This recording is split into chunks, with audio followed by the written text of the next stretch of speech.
చేశారంటే పరాయి రాజు పాలయ్యి మన రాజ్యాలన్నీ కూడా పరాయి రాజులు అప్పగించడం వల్ల రాజు ఏమి చేయాలో దయతోల్చక అరణ్య పాలయ్యి అని చెప్పి రాజు చెప్తే ఎందుకు వచ్చేసేది ఆ సారు ఏం చెప్పడంగా ఆ సారథులు ఏం చెప్తున్నాడంటే నా యొక్క కన్నబెట్టలే నన్ను మోసం చేసి నన్ను బహిష్కరించాడయ్యా, అందుచేతనే నేను అరణ్య పాలయ్య అని చెప్పి ఇద్దరు కూడా బాధిస్తూ ఒకటి ఆ నదీ తీరాన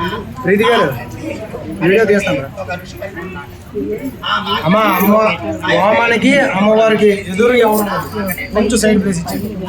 వామానికి అమ్మవారికి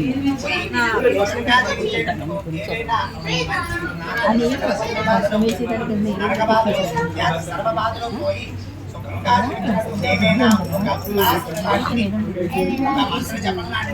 చెప్పండి ఆ యొక్క మార్కండేయ ద్వారా ఈ యొక్క చెన్నై సప్తశతి చెప్పబడింది. ఆ విధంగా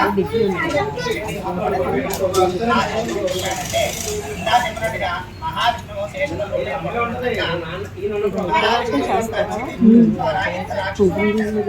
ఆ రాక్షసులు ఎవరయ్యా అంటే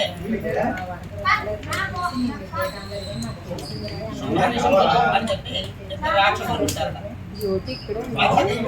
అని మధు కైటపుడు అనే ఇద్దరు రాక్షసులు ఉంటారు. ఆ మధు కైటపుడు కూడాను ఏ ప్రాణికైనా సరే ఏమేస్తుంది, ఆకలి వేస్తుంది. ఏం తినాలి ఏం తినాలి ఏం తినాలి అని చెప్పి మొత్తం అంతా చూడగా ఈ యొక్క సృష్టి ఆ సృష్టిని తీసుకోవాలని బ్రహ్మగారిని యుద్ధం చేయలేదు బ్రహ్మనంతా కూడా సృష్టిగారి యొక్క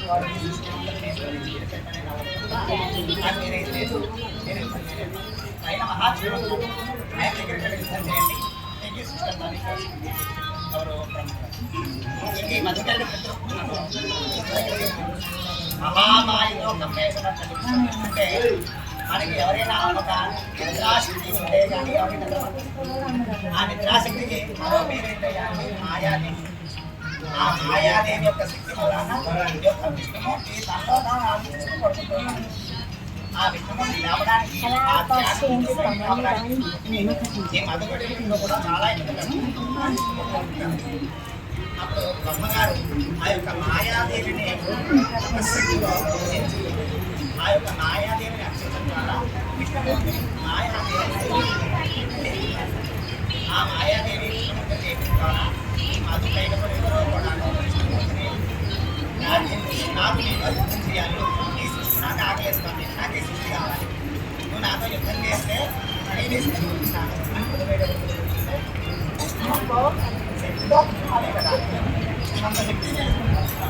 అలాగా ఇరువురు కలిపి 5,000 సంవత్సరాలు యుద్ధం చేశారు.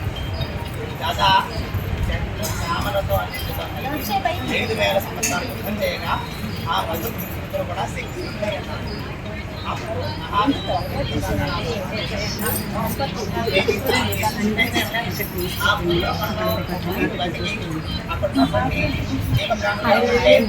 ఏమి ఇబ్బందులు కాకుండా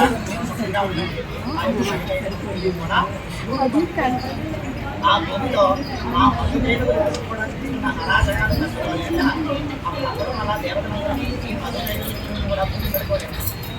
అలా దేవతా లోకాన్ని అందరినీ కూడా ఈ యొక్క లోకాన్ని కూడా అందుకని చెప్పి అలా దేవతలందరూ కూడా